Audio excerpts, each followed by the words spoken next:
أعوذ بالله من الشيطان الرجيم بسم الله الرحمن الرحيم الحمد لله رب العالمين والصلاة والسلام على أشرف الأنبياء سيد المرسلين وإمام المتقين محمد بن عبد الله صلى الله عليه وسلم وعلى آله وصحبه أجمعين أما بعد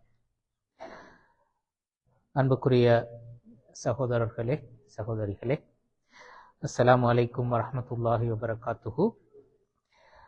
நாங்கள் இன்ஷா அல்லாஹ் இன்றைக்கு ஆரம்பிக்கிறோம். இப்படி இந்த தலைப்பு இஸ்லாத்தில் சட்ட கருத்து வேறுபாடுகளும் அதற்கான காரணங்களும் என்று சொல்ற ஒரு தலைப்பு சம்பந்தமாக நாங்கள் சில விஷயங்களை கலந்துரையாடுறதுக்கு இருக்கின்றோம்.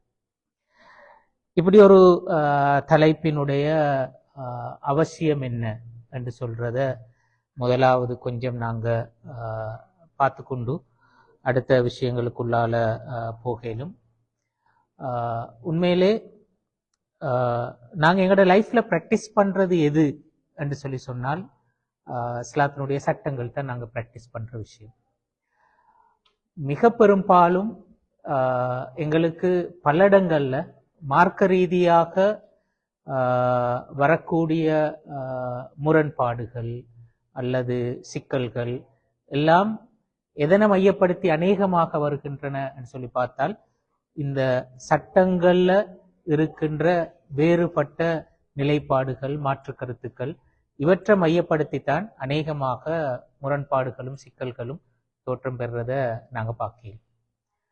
அப்ப நாங்க இஸ்லாத்தை பிராக்டிஸ் பண்ண போற நேரத்துல எங்களோட வாழ்க்கையில அதை நடைமுறைப்படுத்த போற நேரத்துல அதுல நாங்க எந்த அளவு தூரம் எங்களோட லைஃப்ல ஒரு பிளெக்சிபிலிட்டியாக நாங்க இருக்கணும். அந்த பிளெக்சிபிலிட்டி எந்த அளவு தூரத்துக்கு எங்களுக்கு முக்கியம். நாங்க எந்த அளவு தூரம் அந்த நெகிழ்ந்து கொடுக்கிற ஆக்களாக விட்டு கொடுக்கின்ற ஆக்களாக இருத்தல் என்று சொல்றது அது எங்களோட வாழ்க்கையில எல்லா இடத்திலையும் அது முக்கியமான விஷயம் தான். அது குடும்ப வாழ்க்கையிலே முக்கியமானது தான், எங்களோட சமூக வாழ்க்கையிலே முக்கியமானது தான், எங்களோட தஅவா வாழ்க்கையிலையும் அது மிக முக்கியமானது.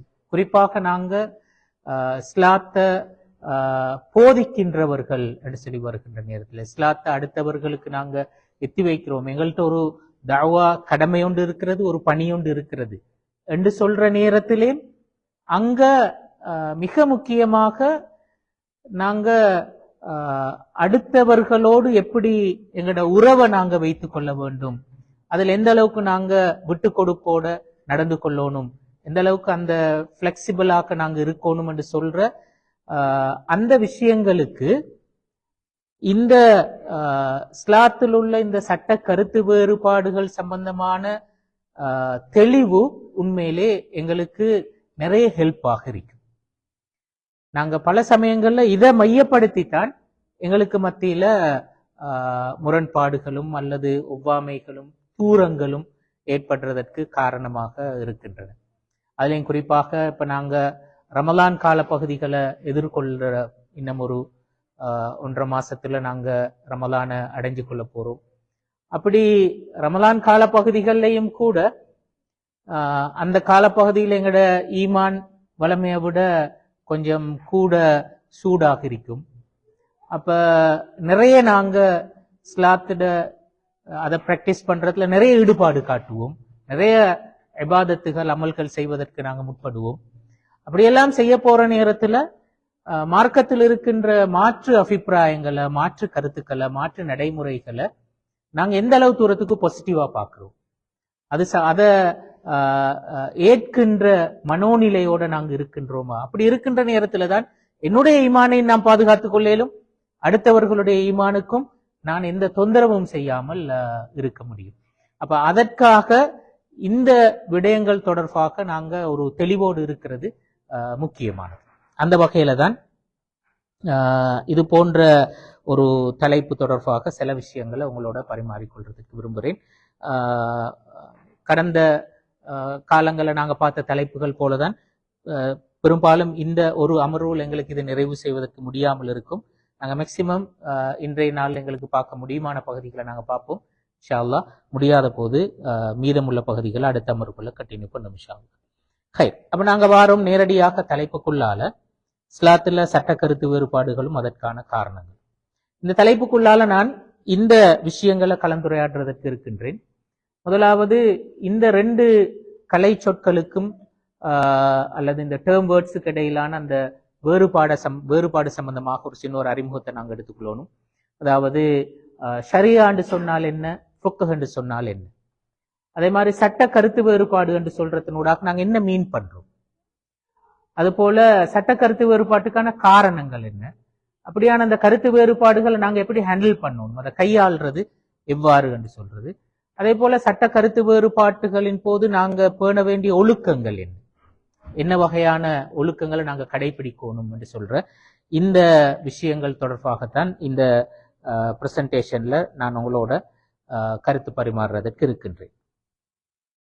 முதலாவது நாங்க வாரோம், நான் ஏற்கனவே சொன்ன அந்த 2 கலை சொற்கள் சம்பந்தப்பட்டு, ஷரியா என்று சொன்னால் அதனூடாக நாங்க என்ன விளையும் கொள்றோம், ஃபுக்ஹ் என்று சொன்னால் அதனூடாக நாங்க என்ன விளையும் கொள்றோம். இந்த 2 கலை சொற்களை நாங்க விளையும் கொள்றது, நாங்க எங்களோட தலைப்பை நாங்க சரியாக விளங்கி கொள்றதுக்கு எங்களுக்கு பெரிய அளவுக்கு ஹெல்ப் பண்ணும். என்ன நாங்க சொன்னோம், அது சட்ட பகுதியில, இஸ்லாத்தினுடைய சட்ட பகுதியில வரக்கூடிய கருத்து வேறுபாடுகள். அப்ப அந்த சட்ட பகுதியோடு சம்பந்தப்பட்ட 2 முக்கியமான ஏரியாஸ் தான் நாங்க சொல்ற ஷரியா என்று சொல்றதும் அதே மாதிரி ஃபுக்ஹ் என்று சொல்றதும். இந்த 2 விஷயத்தையும் நாங்க விளங்கிக் கொள்றது முக்கியமான. அப்ப முதலாவது, ஷரியா என்று சொல்றதுனூடாக நாங்க என்ன நாட்டுறோம். ஷரியா என்று சொல்றது இங்க நான் சொல்லிருக்கிற மாதிரி, அதாவது மனிதனுடைய அல்லது எங்கட நம்பிக்கைகள், எங்கட பிலீவ்ஸ், எங்கட நம்பிக்கைகள், அது மாதிரி எங்கட நடத்தைகள், இவை சம்பந்தமாக அல்லாஹ்வினுடைய கட்டளைகள் என்ன, அல்லாஹ் எங்களுக்கு ஏவிய விஷயங்கள் என்ன, தடுத்த விஷயங்கள் என்ன. அப்ப இந்த விடயத்தை தான் நாங்க உண்மையிலே சுருக்கமாக சொன்னா ஷரியத் என்று சொல்றோம். அதாவது அத மிச்சம் சிம்பிளாக சொன்னா அல்லாஹ்வினுடைய ஏவல்களும் விளக்கல்களும். அது எதனை பற்றியது? அல்லாஹ்வினுடைய ஏவல்களும் விளக்கல்களும் எந்த விடயத்தை பற்றிய ஏவல்களையும் விளக்கல்களையும் நாங்க ஷரியா என்று சொல்றோம். எங்கட நம்பிக்கைகள் தொடர்பான, அதே மாதிரி எங்கட நடத்தைகள் தொடர்பான. அப்ப மிக பெரும்பாலும் நாங்க எங்கட வாழ்வு என்று சொல்ற நேரத்துல அதுல பிரதானமாக இருக்க போற விஷயம் இந்த 2ம் தான். எங்கட நம்பிக்கைகளும் நடத்தைகளும் தான். நாங்க எதை நம்புறோம், எதை செயற்படுத்துகின்றோம் என்று சொல்றோம்.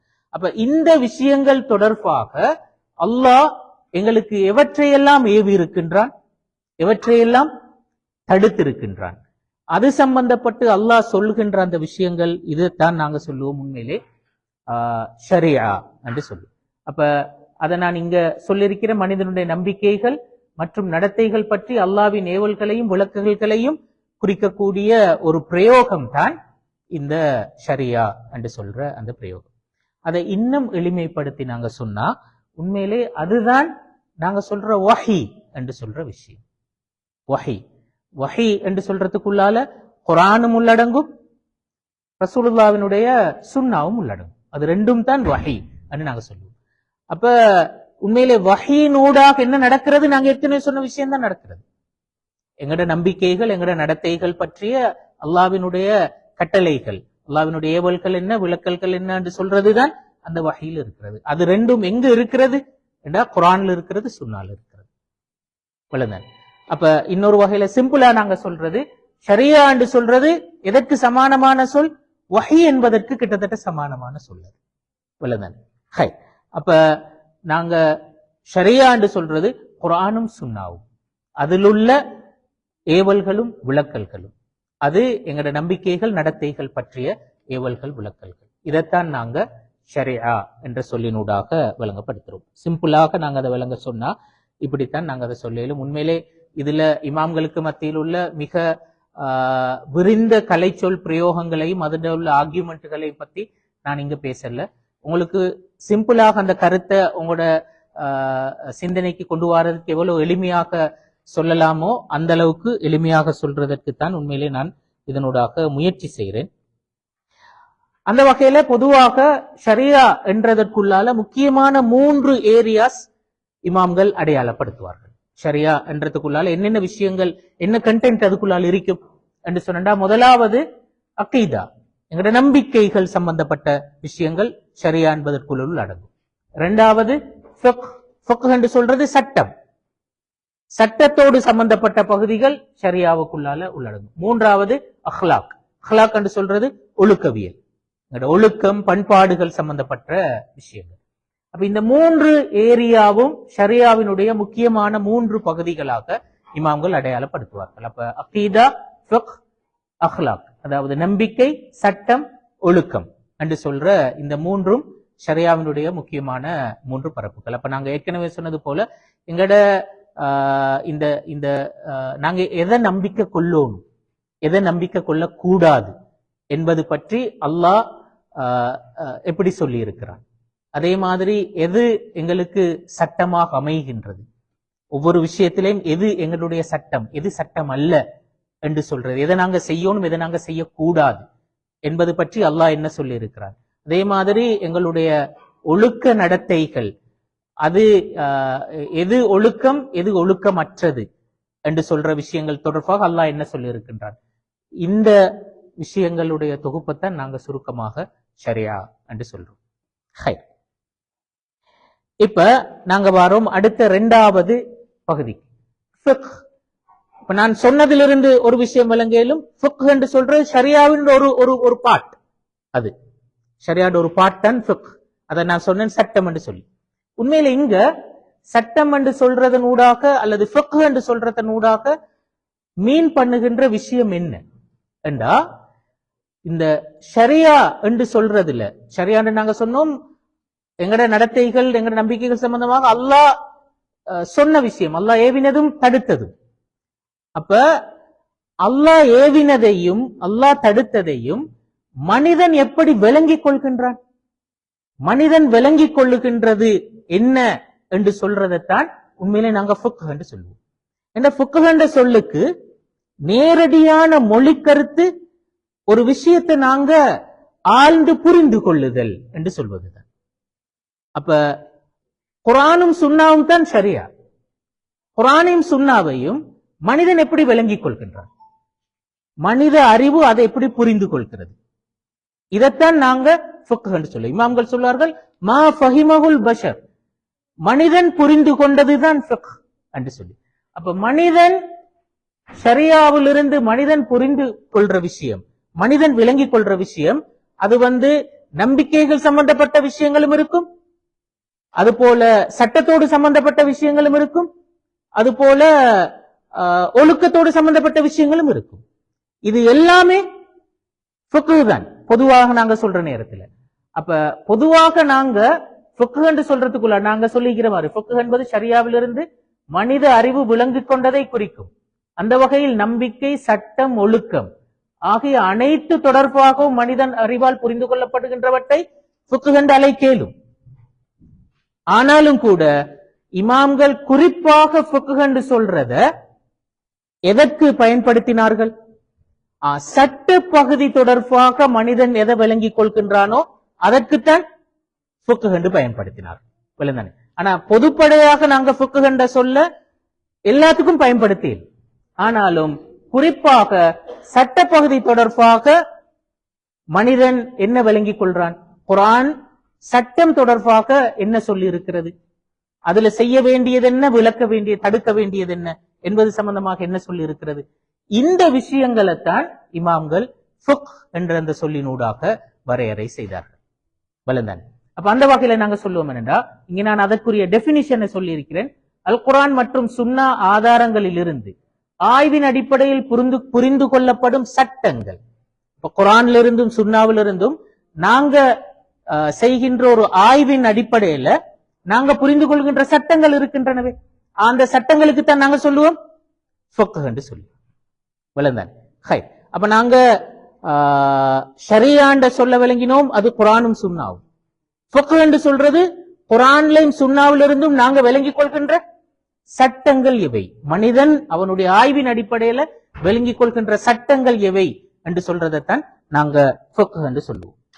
அதை நான் கொஞ்சம் இப்படி ஒரு இது டயக்ராம்ல உங்களுக்கு விளங்கப்படுத்தி இருக்கிறேன். அதாவது எங்கட கைவசம் இருக்கிறது ஷரியா, எங்கள்கிட்ட இருக்கு, குர்ஆனும் சுன்னாவும் எங்கள்கிட்ட இருக்கிறது. எங்களுக்கு என்ன தேவை, எங்களுக்கு தேவை சட்டம், ஃபிக்ஹ் எங்களுக்கு தேவை. எது பற்றிய ஃபிக்ஹ்? இப்ப உதாரணத்துக்கு நான் சொல்லிக்கிறேன், எங்கட ஏதோ ஒரு நடத்தை, உதாரணமா பொய் சொல்றது என்று வச்சுக்கொள்ளுங்க. பொய் சொல்ற என்று சொல்ற அந்த நடத்தை சம்பந்தப்பட்ட சட்டம் என்னன்றது எங்களுக்கு தெரியும். இப்ப அது சம்பந்தமாக ஷரியாவில் அல்லது குர்ஆன்லயும் சுன்னாவுலையும் என்ன சொல்லப்பட்டு இருக்கிறது என்று சொல்றத மனிதன் மனித அறிவு ஆய்வு செய்வதனூடாக எதை புரிந்து கொள்கிறாரோ அதுதான் என்னவாக மாறும்? ஃபிக்ஹாக மாறும், சட்டமாக மாறும். விளந்தான்? அப்ப அந்த ஒரு மனித நடத்தை தொடர்பாக குர்ஆனும் சுன்னாவும் என்ன சொல்லி இருக்கிறது என்பதை மனித அறிவு புரிந்து கொள்கின்ற ஒரு விஷயத்தை தான் நாங்க ஃபிக்ஹ் என்று சொல்றோம். அதுதான் நாங்க சொல்லிக்கிற ஏதேனும் ஒரு மனித நடத்தை பற்றி ஷரியா என்ன சொல்கிறது என்ற மனித அறிவின் முடிவுதான் ஃபிக்ஹ் என்று நாங்க சொல்றோம். விளந்தானே? அப்ப அதன் அடிப்படையில நாங்க ஃபிக்ஹ்னுடைய பரப்புகளை நான் சுருக்கமாக சும்மா இங்க சொல்லி இருக்கிறேன். என்னென்ன வகையான சட்டங்கள் எல்லாம் வர முடியும்? குர்ஆனும் சுன்னாவும் பேசிய சட்டங்கள் என்று சொல்ற நேரத்துல இது மிக ஆரம்ப கால இமாம்கள் அடையாளப்படுத்தின சட்டங்கள்.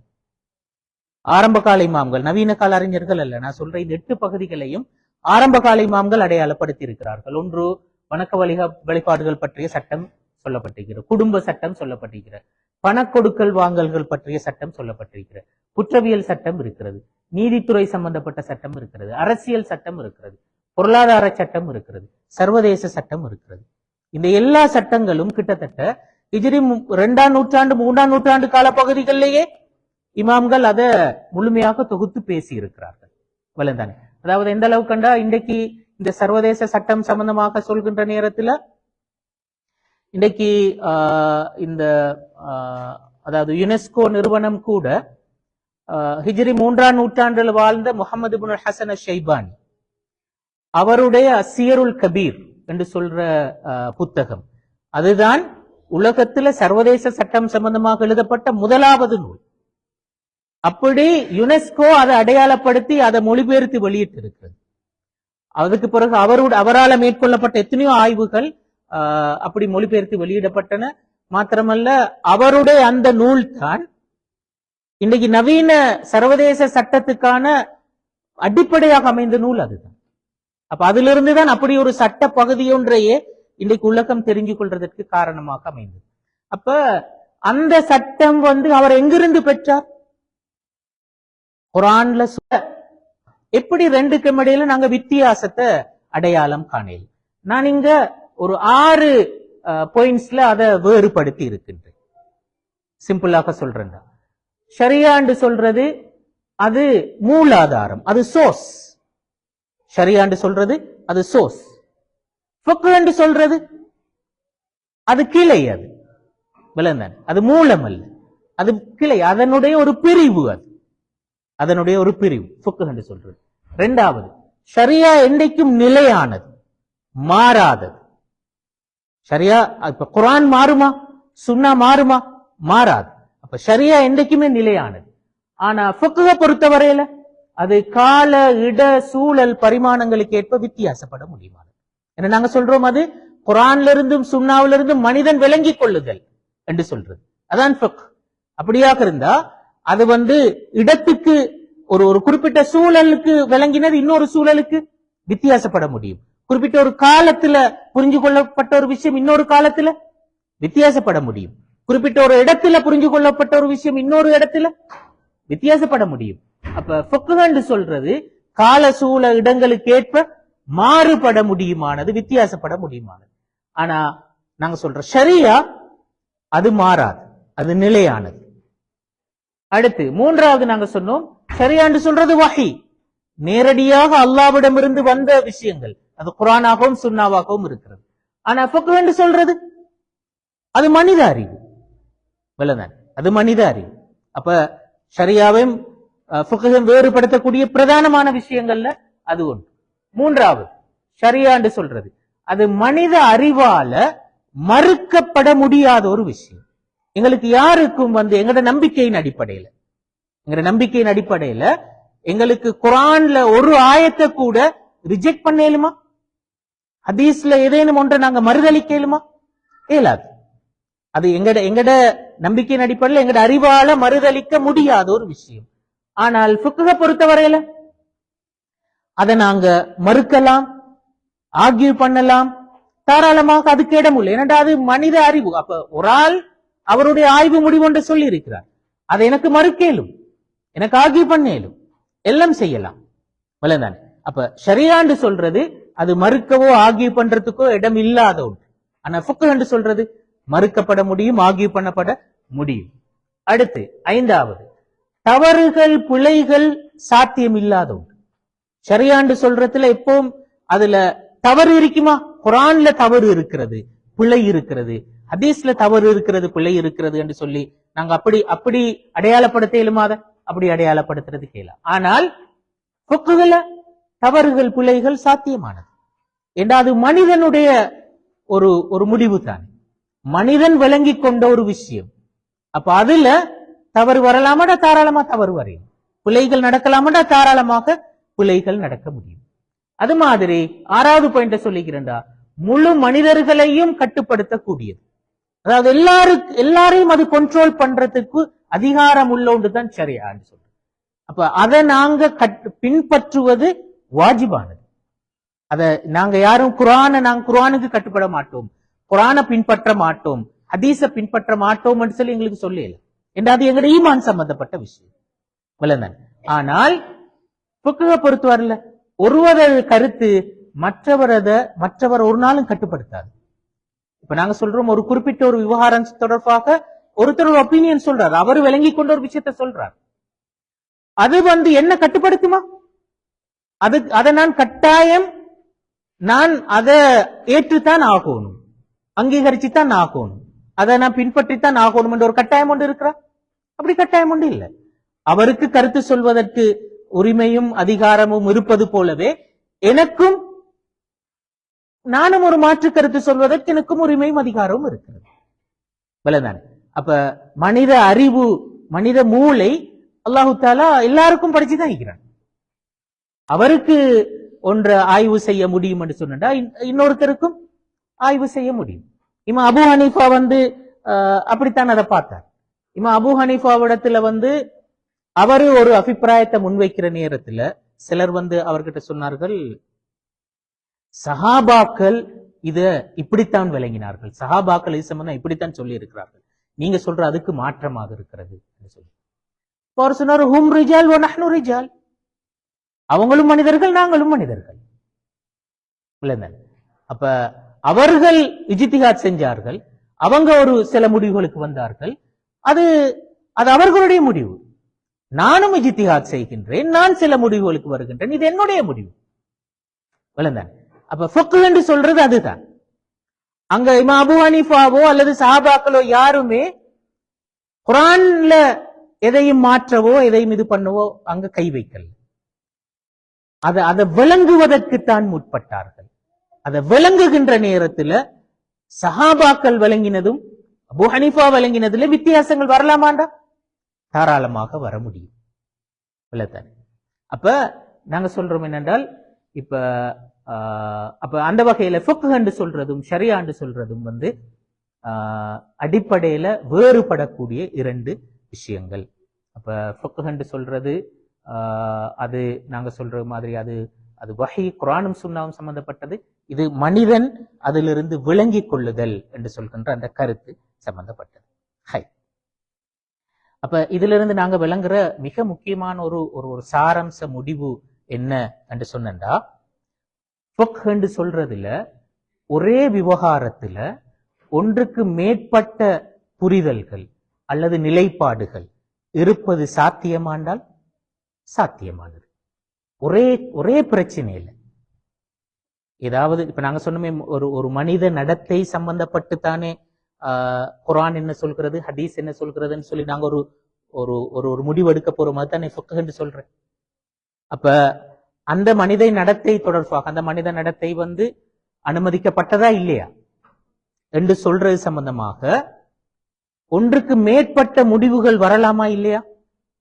வரலாம். ஏனென்றால் மனிதனுடைய புரிதல், அதை மனிதன் விளங்கிக் கொள்ளுதல் என்று சொல்வது வித்தியாசப்பட முடியும். வளர்ந்தது. அப்ப அந்த வகையில அதிலிருந்து நாங்க பெறுகின்ற மிக முக்கியமான ஒரு சாராம்ச ஒரு சமரியாக இதை நாங்க சொல்லிடலாம். இதன் காரணமாகத்தான் நீங்க பார்க்கலாம் என்றால், நாங்க மதுஹபுகள் நிறைய தோன்றினதுக்கான காரணம் என்ன? இதான் காரணம். இப்ப எங்களுக்கு தெரிஞ்சு எத்தனை மதுஹப் இருக்கிற? 4 மதுஹப்.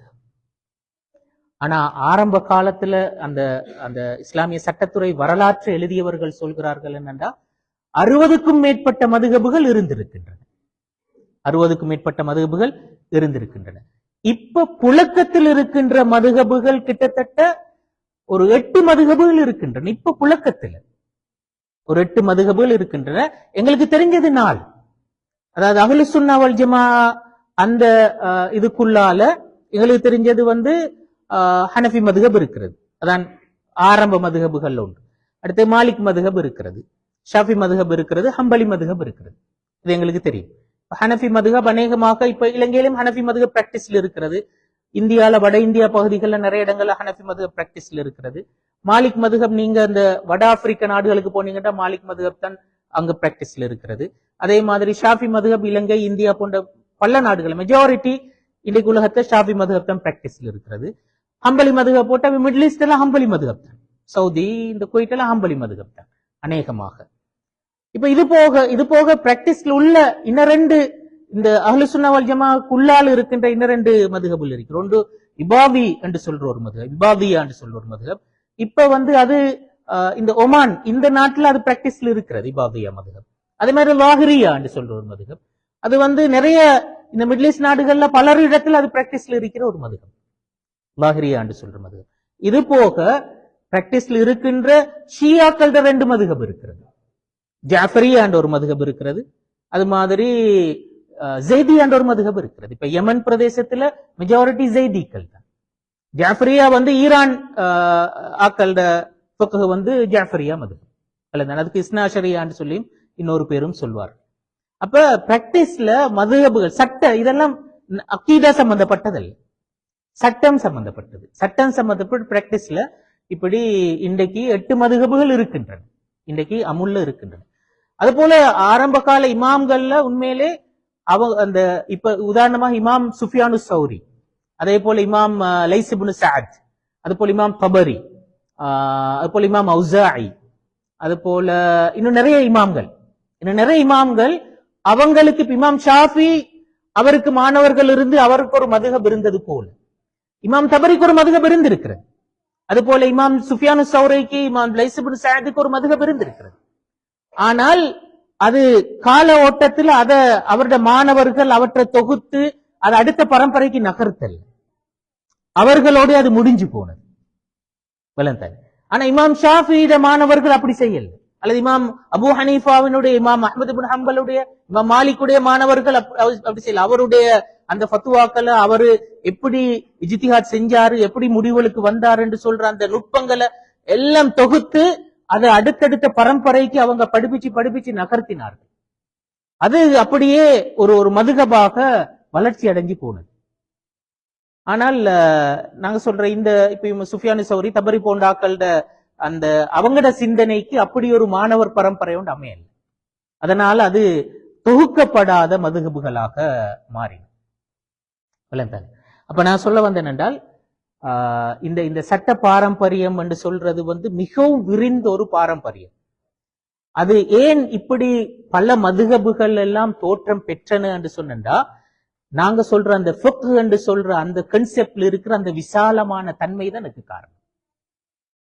அப்ப ஷரியா என்று சொல்றதுல யாரும் அங்க மாற்றங்கள் செய்யவோ அங்க கையடிக்கவோ யாரும் உட்படல. அதை விளங்கிக் கொள்கின்ற மனித அறிவு இருக்கிறதுவே, அதுதான் ஃபிக்ஹ். அங்க ஒரு பரந்த சுதந்திரம் இருந்தது. அப்ப அந்த வகையில மனித அறிவு அதை விளங்கிக் கொள்வதற்கு ஏற்ப பல வித்தியாசமான அணுகுமுறைகள் தோன்றின. அப்ப உண்மையிலே நாங்க மதுஹபுகள் என்று சொல்றது என்ன என்றால், ஒரு குறிப்பிட்ட விஷயத்துல குர்ஆன் என்ன சொல்கிறது, ஹதீஸ் என்ன சொல்கிறது என்பதை புரிந்து கொண்ட பல்வேறு வித்தியாசப்பட்ட நிலைப்பாடுகளை தான் நாங்க சொல்றோம் மதுஹப் என்று சொல்லி.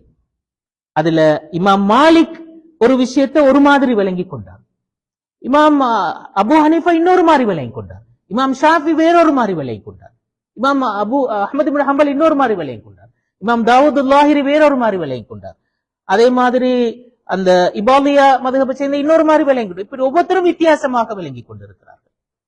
விளந்தானே? அப்ப அந்த வகையில நாங்க இந்த சட்டத்துறைக்குள்ளால் இவ்வளோ அந்த மதுஹபுகள் தோன்றினதனுடைய அந்த பின்புலத்தை பார்க்கிற நேரத்தில் இந்த விசாலமான அந்த நெகிழ்ந்து கொடுக்கின்ற அந்த போக்கு இருந்ததுதான் அதற்கான காரணமாக இருந்திருக்கிறது. விளந்தானே? ஹை. அப்ப இது நாங்க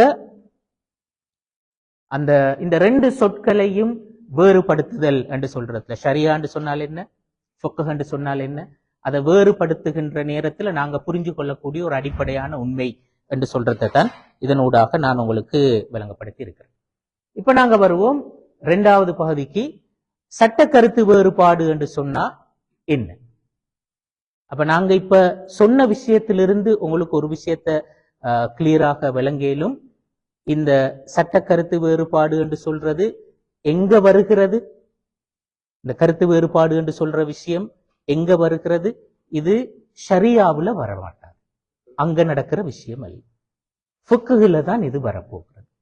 இப்ப ஃபிக்ஹ்ல வித்தியாசமான கருத்துக்கள் வருவது என்று சொல்வது தான் நேச்சர், அதோட நேச்சரே அப்படித்தான். ஏன்னா அது மனித புரிதல் என்று நாங்க சொன்னோம். அப்ப இந்த சட்ட கருத்து வேறுபாடு என்றா என்ன என்று சொல்றது உங்களுக்கே கெஸ் பண்ணேன், இதுதான் விஷயம் என்று சொல்றது. ஹைர், இங்க நான் சொல்லி இருக்கிறேன், இந்த முதல் பகுதியில சொல்லி இருக்கிற அந்த விஷயம் தான் சிம்பிளாக, ஒரு அறிஞர் தனது சட்ட ஆய்வின் போது மற்ற அறிஞர்களது கருத்துக்கு மாற்றமான ஒரு நிலைப்பாட்டுக்கு வருவதைத்தான் நாங்க சொல்றோம் சட்ட கருத்து வேறுபாடுகள் என்று சொல்றோம். இப்ப சில வேளை இந்த நாங்க கருத்து வேறுபாடு என்று சொல்லி சொல்ற நேரத்துல எங்கட மனசுக்கு உடனே வர ஒரு விஷயம் வேறுபாடு என்று சொன்னா அங்க ஒரு ஒரு முரண்பாடு ஒன்று இருக்கிறது, ஒரு எதிர்ப்பு ஒன்று இருக்கிறது என்றது மாதிரி ஒரு கருத்து தான் எங்கட மைண்டுக்கு வரும். ஆனா உண்மையிலே சட்ட கருத்து வேறுபாடு என்று சொல்ற நேரத்துல கட்டாயம் அது ஒன்று கொண்டு முரணானதாக இருக்கணும் என்று சொல்ற ஒரு கட்டாயம் ஒன்று இருக்கிறது. அப்படி இல்லை. அதே மாதிரி ஒன்று கொண்டு எதிரானதாக இருக்கணும் என்ற ஒரு கட்டாயம் ஒன்று இருக்கிறா இல்ல.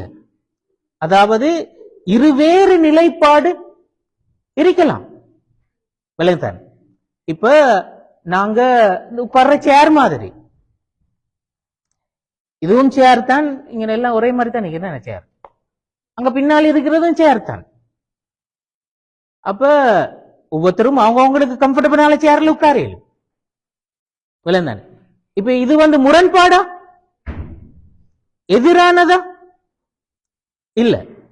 அப்ப நான் சொல்றேன் என்றால் கருத்து வேறுபாடு என்று சொல்றது, இப்ப ஒருவர் அவருடைய ஆய்வுல அவர் வருகின்ற முடிவு அடுத்தவர்கள் வருகின்ற முடிவுக்கு மாற்றமாக இருக்கின்ற நிலைமை, வித்தியாசமாக இருக்கின்ற நிலைமை, அது அதைத்தான் நாங்க கருத்து வேறுபாடு என்று சொல்றோம். இப்ப அந்த கருத்து வேறுபாடு அது எதிரானதாக இருக்கணும் என்ற ஒரு கட்டாயம் ஒன்று இல்லை, முரண்பாடானதாக இருக்கணும் என்ற ஒரு கட்டாயம் ஒன்று இல்லை. மாற்றமாக அது உண்மையில எதை குறிக்குதுன்னு சொன்னா, அது ஒரு அரபுல சொல்வார்கள் தனவுவா, அது ஒரு வெரைட்டி தான், அது வெரைட்டி ஆஃப் ஒப்பீனியன் அல்லது தோட்ஸ் என்று சொல்றோம். ஒரு தமிழ்ல நாங்க சொல்றோம் பல்வகைமை என்று சொல்றோம். அப்ப கருத்து வேறுபாடு என்று நாங்க சொல்றது ஆக்சுவலாக உண்மையில் அது என்னண்டா, அது அந்த அந்த பல்வகைமை தான். அதுல அதாவது ஒரு நிலைப்பாடு இல்லாம பல நிலைப்பாடுகள் காணப்படுகின்ற ஒரு சூழல் என்று சொல்வதுதான் உண்மையிலே அந்த கருத்து வேறுபாடுன்னு சொல்றேன். இமாம் ராகிப் அல் இஸ்ஃபஹானி அவர் ஒரு மொழியியல் துறை அறிஞர். அவர் சொல்லுவார் என்னண்டா, இதுல கருத்து வேறுபாட்டுக்கு நாங்க அரபுல சொல்ற இஹ்திலாஃப் என்று சொல்லி, அவர் சொல்ற இந்த இஹ்திலாஃப் என்ற சொல் பித் என்ற அந்த எதிரான பொருளை குறிக்கிறத விடவும் ஒரு பரந்த கருத்தை அது தருக்கிறது என்று சொல்ற. பித் என்று சொன்னா எதிரானது என்று அவர் சொல்ற. இஹ்திலாஃப் என்று சொல்றது எப்பவும் பித் எதிரானது என்ற கருத்தை தான் தருமா? அப்படி இல்லை, அதை விட ஒரு பரந்த ஒரு கருத்து அது தருகிறது என்று சொல்லிட்டு அவர் சொல்லுவார் என்னண்டா, அதாவது எதிரானவை அனைத்தும் இஹ்திலாஃபாக இருக்கும், ஆனால் இஹ்திலாஃப் அனைத்தும் எதிரானவையாக இருக்க மாட்டாது. ஒரு விஷயம் எதிரானது என்றா அது வேறுபாடுதான். ரெண்டு எதிரான விஷயங்கள் இருக்கிறண்டா அது வேறுபாடாண்டு கிட்ட வேறுபாடுதான். ஆனா வேறுபாடாக இருக்கிற விஷயங்கள் எல்லாம் எதிரானதா? எதிரானது அல்ல. விளத்தாது. அப்ப நாங்க கருத்து வேறுபாடு என்று சொல்றதன் ஊடாக நாங்க முரண்படுகின்றோம், பிரச்சினைப்படுகின்றோம், எதிர் தரப்புக்கள்ல மாறுகின்றோம், ஒரு என்டியாக நாங்க மாறுகின்றோம் என்று சொல்கின்ற ஒரு மீனிங் அதுல புலப்படுகிறதா? அப்படி ஒரு கருத்து அது சொல்கிறதாண்டா? அப்படி இல்லை. வலதான். அப்ப எனவே டிஃபரன்ஸ் ஆஃப் ஒப்பீனியன் இருக்க முடியுமாண்டா? தாராளமாக இருக்க முடியும். அது எங்கட பன்முகத்தன்மையை காட்டும். நாங்க எப்பவும் அந்த ஒரு ஒரு ஒரு ஒரு ஒற்றை வழி பாதையில் இல்லாம பல ஆப்ஷன்ஸோட நாங்க வாழுகின்றோம் என்று சொல்ற ஒரு விஷயத்தை தான் அது எங்களுக்கு காட்டும். விளந்தான். அதான் இதுல நாங்க விளங்குற ஒரு விஷயம். இங்க இமாம் இப்னு தைமியாவோட ஒரு கருத்தை நான் கொண்டு வந்திருக்கிறேன். அவர் இந்த சொல்லை பயன்படுத்துவார். அவர் சொல்வார் என்னன்னா, இஹ்திலாப் என்பது எதிரானது என்ற கருத்துல மாத்திரம் அமையாது. மாற்றமாக அது அவர் சொல்ற இஹ்திலாப் தனவ்வு. இஹ்திலாப் என்று சொல்றது அது பன்முகத்தன்மை வாய்ந்தது, பன்முகப்பட்டது. அப்படி சொல்லி போட்டு அவர் சொல்றாருண்டா, அவர் இப்போ ஒரு உதாரணம் சொல்லுவார். இப்ப ஒரு விஷயம் ஒரு ஒரு சொசைட்டியை பொறுத்த வரையில அவங்களுக்கு கடமை, ஆகப்பெரிய அவங்களோட கடமை சிலவேளை அது ஜிஹாத் தான் அவங்களுக்கு ஆகப்பெரிய கடமை ஆയിരിக்கும். இன்னொரு சொசைட்டியை பொறுத்த வரையில சதக்கா தான் அவங்களுக்கு ஆகப்பெரிய கடமை ஆയിരിக்கும். இன்னொரு சொசைட்டியை பொறுத்த வரையில கற்பித்தல் தான், கல்வி தான் அவங்களுடைய ஆகப்பெரிய கடமையாக இருக்கும். இப்ப இது அந்த சொசைட்டிக்கு சொசைட்டி அவங்களோட இயலுமை, அவங்களோட தேவை, அவங்களுக்கு அதற்கு ஏற்ப அவங்களோட கடமை வித்தியாசப்படும். இப்ப நாங்க சாதாரணமாக ஒரு தனி மனுஷன் என்ற வகையில் எடுத்தாலும் நாங்க சொல்லுவோம் இப்ப ஒரு அறிஞனை பொறுத்த வரையில் அவனுக்குரிய ஆகப்பெரிய கடமை என்ன? அந்த அறிவை பிறருக்கு கொடுத்தல் தான். ஒரு பணக்காரரை பொறுத்த வரையில் அவருக்குரிய ஆகப்பெரிய கடமை என்ன? அவருடைய பணத்தை அவரு சதக்கா செய்தல் தான், செலவு செய்தல் என்று சொல்றது தான். அப்ப கடமைகள் என்று சொல்றது எல்லாருக்கும் ஒரே மாதிரி ஒரே கடமை தான் இருக்கும் என்று சொல்றதற்கு இல்லை. வாஜிபுகள் சொசைட்டி டு சொசைட்டி வித்தியாசப்பட முடியும், ஆளுக்கு ஆள் வித்தியாசப்பட முடியும். இது அவர் சொல்லுவார் என்னண்டா, இந்த வித்தியாசங்கள் முரண்பாடுகள் அல்ல, எதிரான விஷயங்கள் அல்ல என்று சொல்லுவார். அப்ப நாங்க கருத்து வேறுபாடுகள் என்று சொல்றதுல நாங்க விளங்கிக் கொள்ள வேண்டிய ஆக முக்கியமான விஷயம் இமாம் இப்னு தைமியா சொல்கின்ற இந்த விஷயம் தான். அது எப்பவும் அதை நாங்க புரிஞ்சு கொள்ளணும். அது பன்முகத்தன்மை வாய்ந்தது என்று சொல்றோம். அப்ப அது அந்த பல ஆப்ஷன்ஸ் தான், வெரைட்டிஸ் என்று சொல்ற அந்த கருத்துல தான் நாங்க அதை புரிந்து கொள்ள வேண்டும் என்று சொல்றோம். இந்த விஷயம் உங்களுக்கு தெரியும் தானே எல்லாருக்கும். இது என்னது? H2O என்னது? நீருக்குரிய ரசாயன பேர் தானே இது. இதுல என்ன உள்ளடக்கம்? H2 என்று சொன்னா 2 ஹைட்ரஜன், 2 O ஆக்சிஜன் 1 என்றதானே அது சிம்பிள் மீனிங். அப்படியா? எனக்கு தெரிஞ்ச சயின்ஸ் அதுதான்.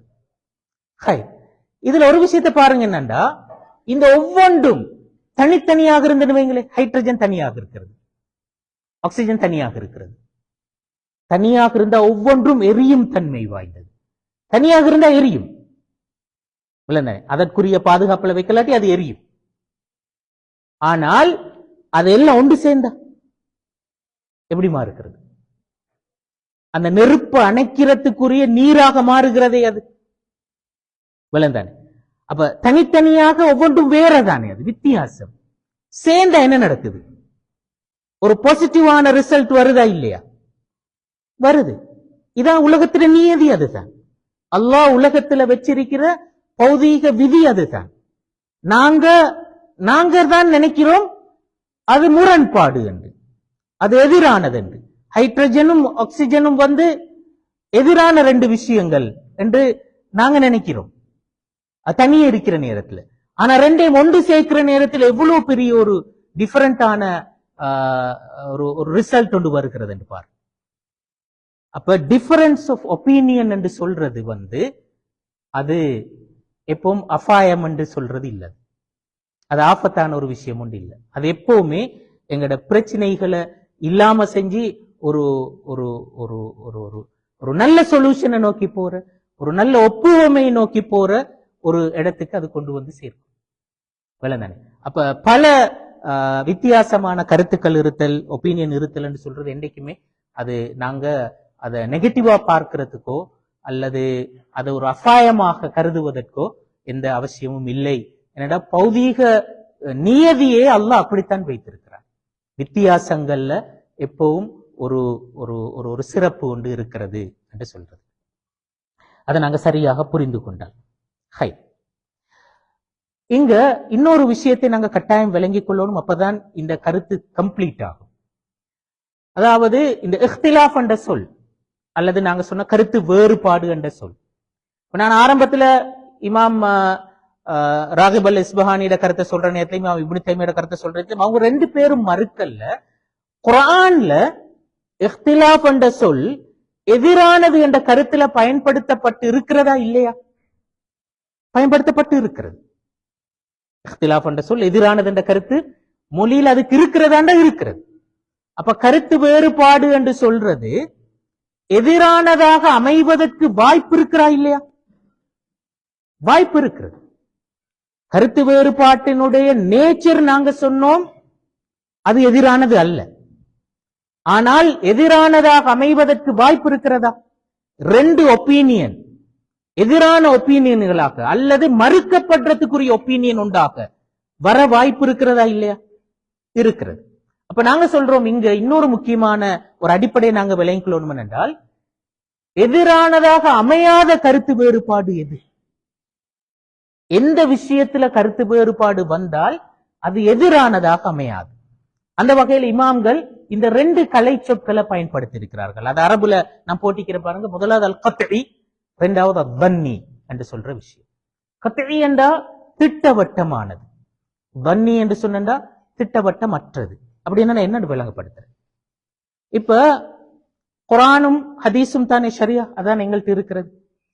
குர்ஆனும் ஹதீஸையும் நாங்க அதெல்லாம் வார்த்தைகள் தானே, எல்லாமே வார்த்தைகள், அரபு மொழியில் அமைந்த வார்த்தைகள்.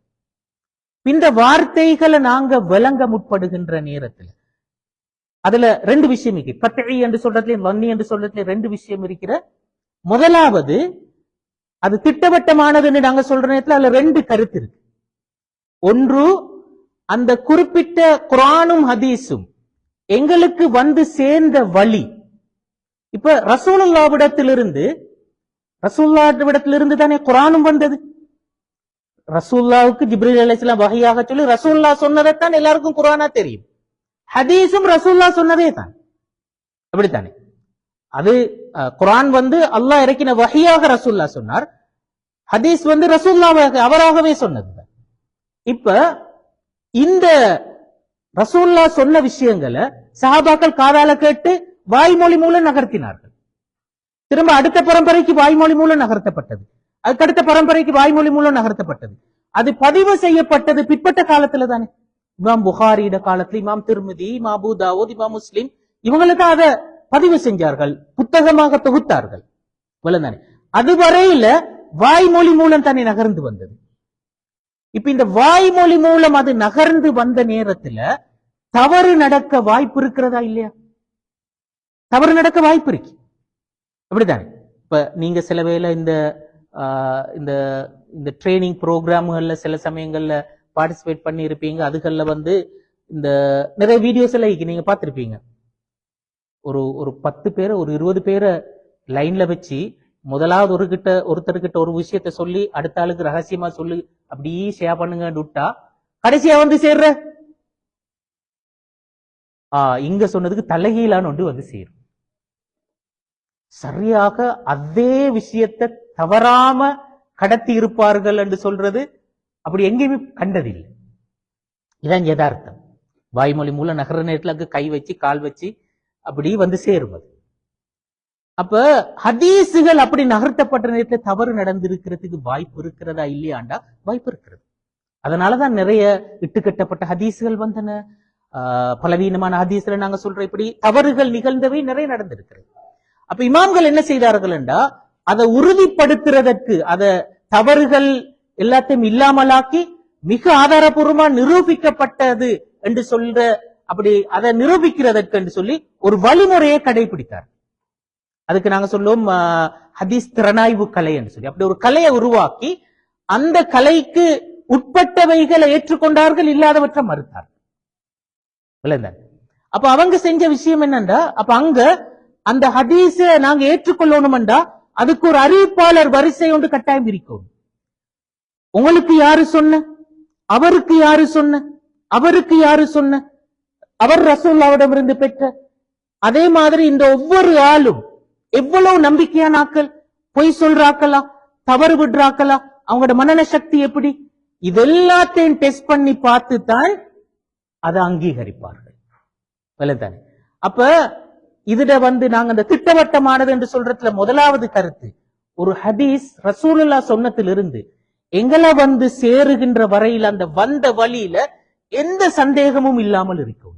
அதைத்தான் நாங்க கத்இ என்று சொல்லுவோம், திட்டவட்டமானது என்று நாங்க சொல்றோம். அது திட்டவட்டமானதுன்றதுல முதலாவது கருத்து. இரண்டாவது கருத்து என்ன, குறிப்பிட்ட அந்த ஹதீஸோ அல்லது குர்ஆன் வசனமோ அதிலிருந்து நாங்க விளங்கிக் கொள்கின்ற கருத்து அது திட்டவட்டமானதாக இருக்கணும். அப்படின்னா யாரு அதை வாசிச்சாலும் ஒரு கருத்தை மட்டும் தான் விளங்கிக் கொள்ளக்கூடியதாக இருக்கும். ஒன்றுக்கு மேற்பட்ட கருத்தை விளங்கிக் கொள்ளக்கூடியதாக இருந்தால் அது திட்டவட்டமானதல்ல, அது வன்னி. அப்ப ஒரு கருத்தை மாத்திரம் விளங்கிக் கொள்றதுக்கு நாங்க திட்டவட்டமானதுன்னு சொல்றோம். இப்ப சாதாரண தமிழ்ல கூட இருக்கிறது தானே. இப்ப நாங்க இப்படி சொன்னோம்டா,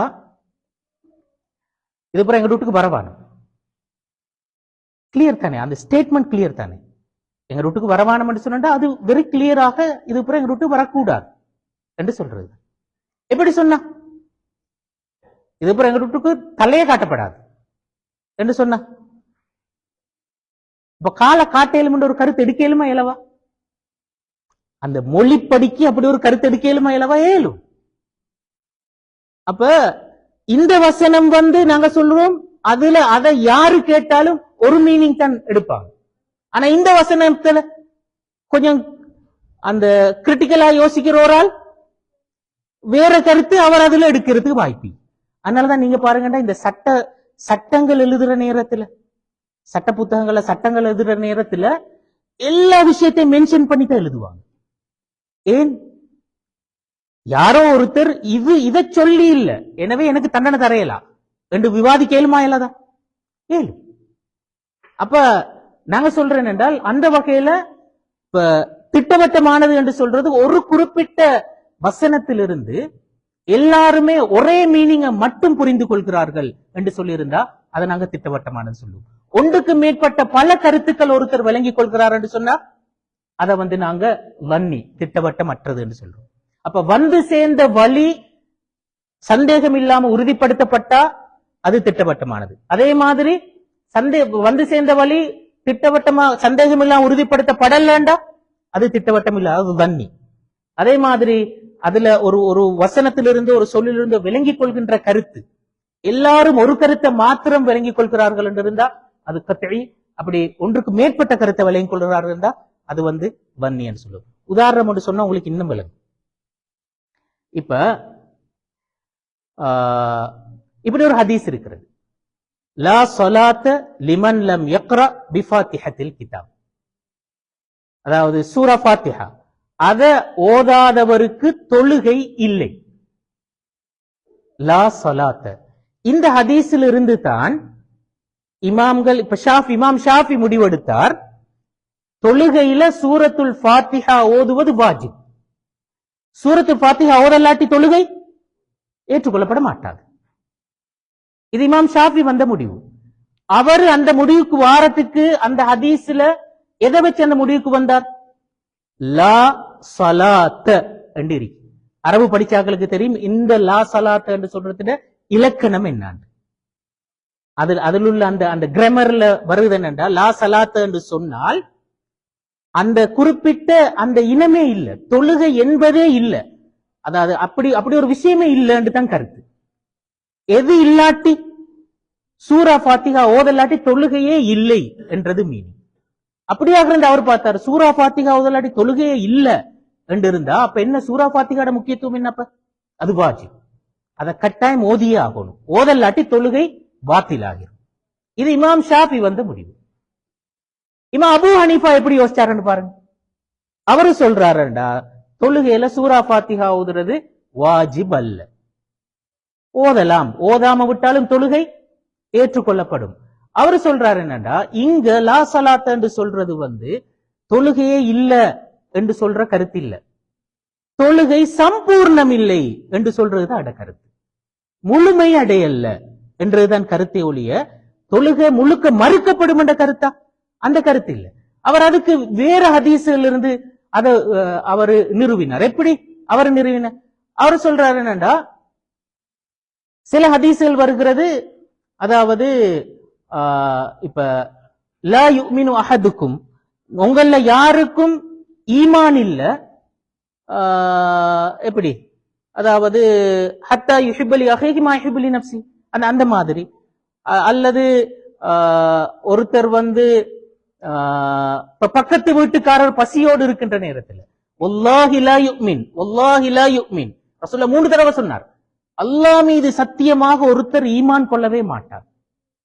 யாரு அவர் என்று சொல்ற நேரத்தில் அல்லதி பாத ஷபிஆன வஜாருஹு ஜாஇ, அவர் நல்ல வயிறு நிறைய சாப்பிட்டுட்டு தூங்குறார், பக்கத்து விட்டால் பசியோடு இருக்கிறார், இவருக்கு ஈமானே இல்லை.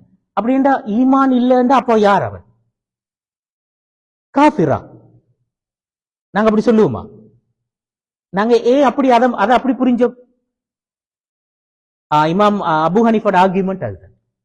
அவரு சொல்ற என்னடா ஈமான் இல்லன்னு அங்க சொல்றதுல மீனிங் என்ன? ஈமான் சம்பூர்ணம் இல்ல, அவ்வளவுதான். அவன் முஸ்லிம் தான், ஈமான் சம்பூர்ணம் இல்லை, ஈமான்ல வீக்னஸ் இருக்கிறது, அதான் கருத்து. அதே கருத்து தான் இங்கே லா ஸலாத் என்று சொன்னா தொழுகை சம்பூர்ணம் இல்ல, அதுல வீக்னஸ் இருக்கிறது, குறைபாடு ஒன்று இருக்கிறது. ஆனா தொழுகை ஏற்றுக்கொள்ளப்படுமா? ஏற்றுக்கொள்ளப்படும். 100 மார்க்ஸ் கிடைக்காது, ஒரு 60-70 மார்க்ஸ் கிடைக்கும், அவ்வளவுதான் வித்தியாசம். அப்ப அந்த வகையில சூரா ஃபாத்திஹா வாஜிபா?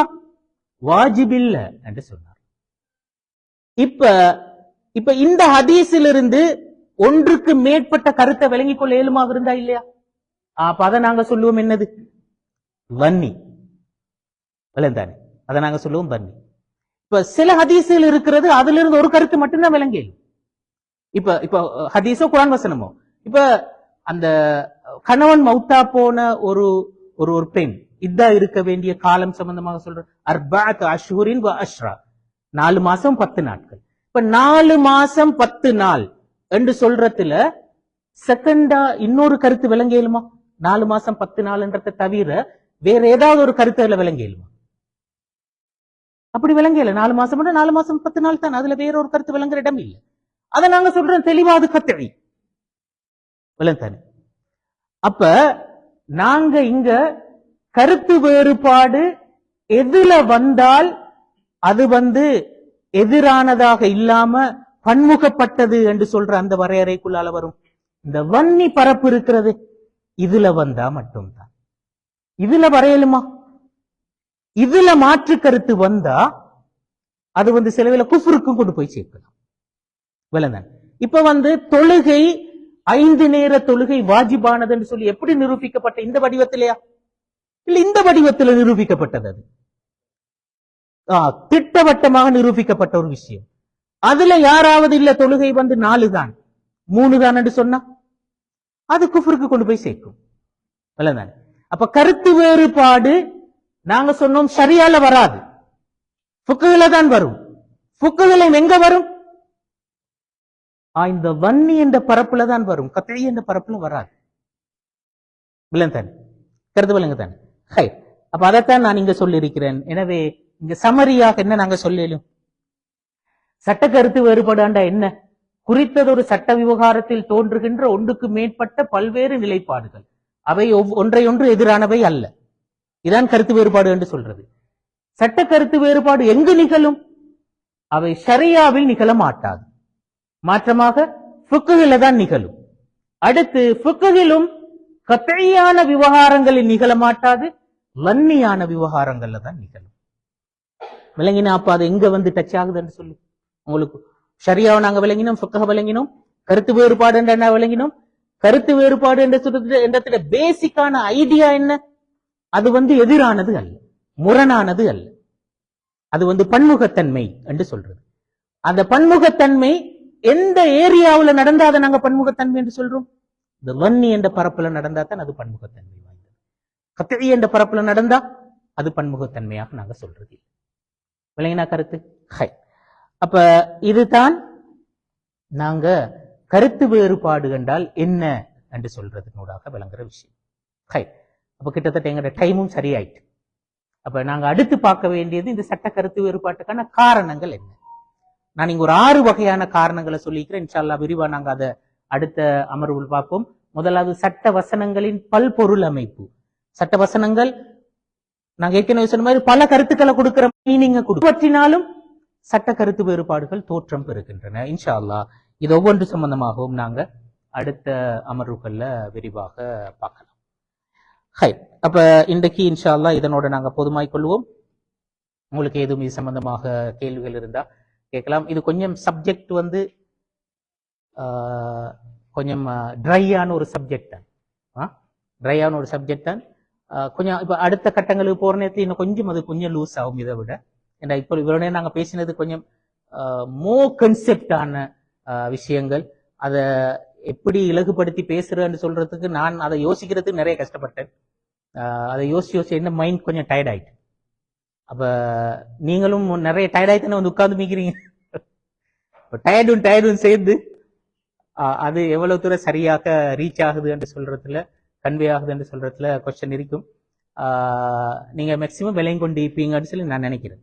இன்ஷா அல்லாஹ் நாங்க அடுத்த இதுகள்ல இன்னும் கிளியராக விளங்குறதுக்கு முற்படுவோம். கேள்விகள் இருந்தா கேட்கலாம் இன்ஷா அல்லாஹ்.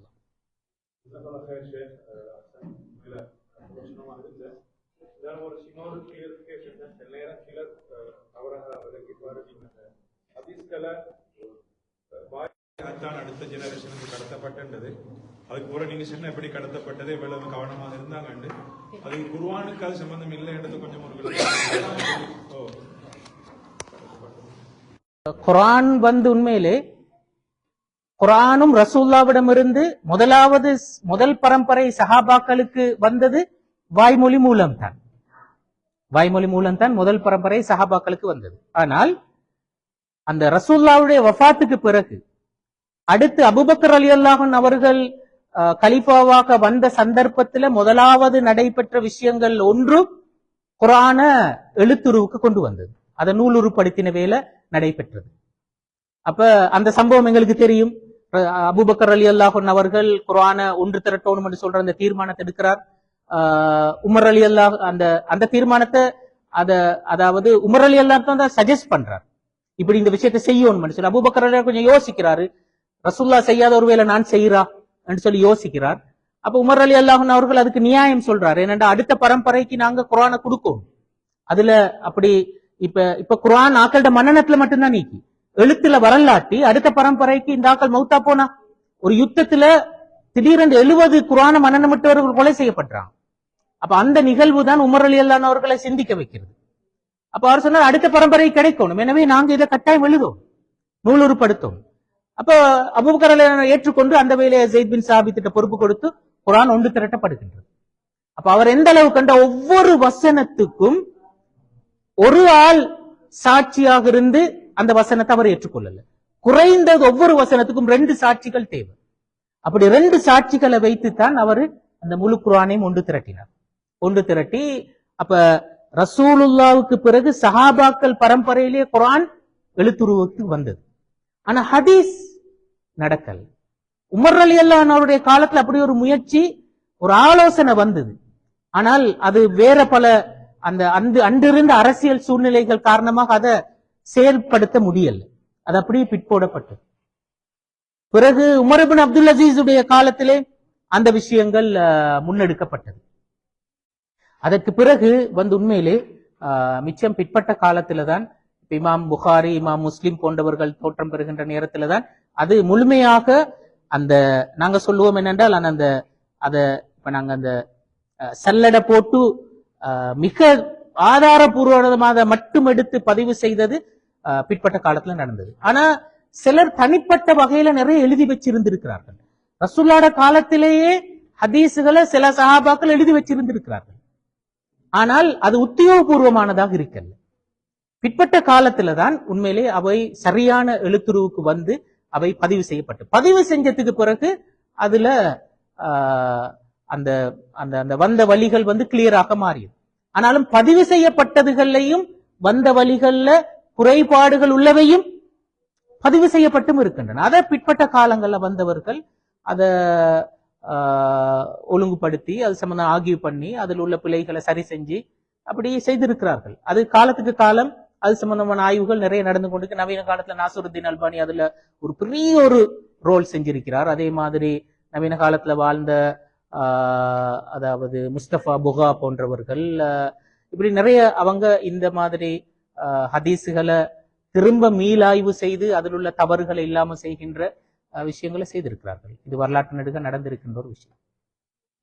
அல்லாஹு அலம்.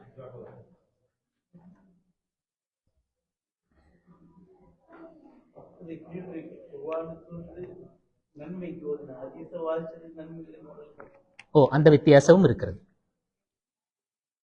குர்ஆன் வந்து அதை ஓதுவது நாங்க சொல்லுவோம் அது அது இபாதத். குர்ஆன் ஓதுறது இபாதத். ஏன்னா அதுல ஒவ்வொரு எழுத்துக்கும் எங்களுக்கு நன்மைகள் இருக்கு. ஆனா ஹதீஸ வந்து வாசிக்கிறது இபாதத்தா என்றால் இல்லை. ஆனா ஹதீஸ வாசிக்கிறதுக்கு நன்மை கிடைக்கும் வந்து எதுக்கு? ஆனா நாங்க ஒரு அறிவு தேடல் விஷயம் ஒன்றை செய்கின்றோம் என்று சொல்றோம், அப்படி ஒரு கருத்துக்கு நன்மை கிடைக்கும்.